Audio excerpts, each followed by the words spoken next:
అందరికీ నమస్కారం అండి. ఈరోజు నేను చేయబోతున్న వీడియో ఏంటంటే, 27వ అధ్యాయంలో నుంచి ఆహ్, గ్రంథాలను పవిత్రం చేసి కానుకగా ఇవ్వడం. ఆహ్, ఈ 27వ అధ్యాయంలో మనం చూడబోయేదేంటంటే, గ్రంథాలని పవిత్రం చేసి ఇవ్వడం. గ్రంథాలను పవిత్రం చేసి ఇవ్వడం ఏంటండి అంటే, ఇప్పుడు ఏదైనా పాత రోజుల్లో మాటండి ఇది. శంఖంలో పోస్తే కానీ తీర్థం కాదు అంటారు కదా! అలాగే ఏదైనా ఆహ్, పరమాత్ముల చెయ్యి పడితే గానీ మనకి దాని మీద తగిన ఆసక్తి కానీ, లేదంటే దాని గురించిన వివరణ కానీ, దాని గురించిన అర్థం కానీ ఏది తెలీదు కాబోలు. అందుకే ఈ మాట అనుంటారు. అలాగే బాబాగారు తమ భక్తులకి తమ దగ్గరకొచ్చే భక్తులకి పుస్తకాలని తాకి పవిత్రం చేసి ఇచ్చేవారు. ఎందుకనంటే ఆహ్, ఇది ఈ గ్రంథ పఠనం అనేది ఒక రకంగా చెప్పాలంటే ఒక మంచి పనండి.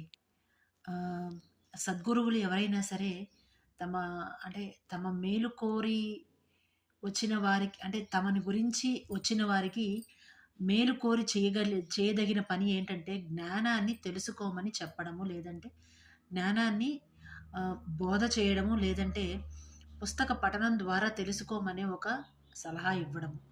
ఇక్కడ బాబాగారు కూడా అదే చేశారండి.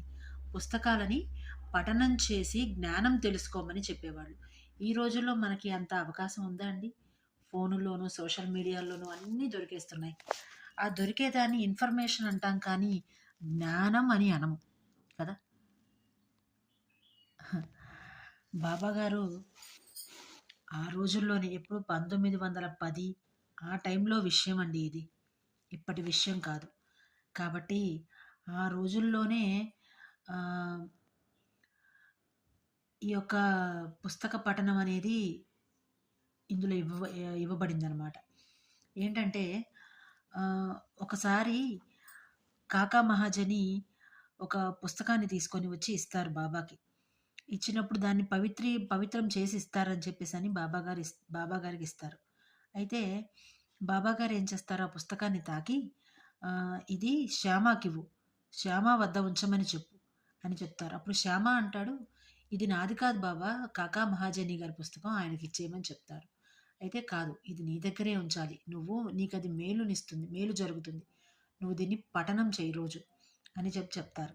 మరి ఇంకొకసారి కాకా మహాజని ఏం చేస్తాడు, ఏకనాథ భాగవతం తీసుకొస్తాడు. కానీ ఈసారి బాబాగారు ఆ పుస్తకాన్ని శ్యామకి కాదు, కాకా మహాజనికే ఇచ్చి, "దీన్ని నువ్వు రోజు పఠనం చెయ్యి, పారాయణ చెయ్యి"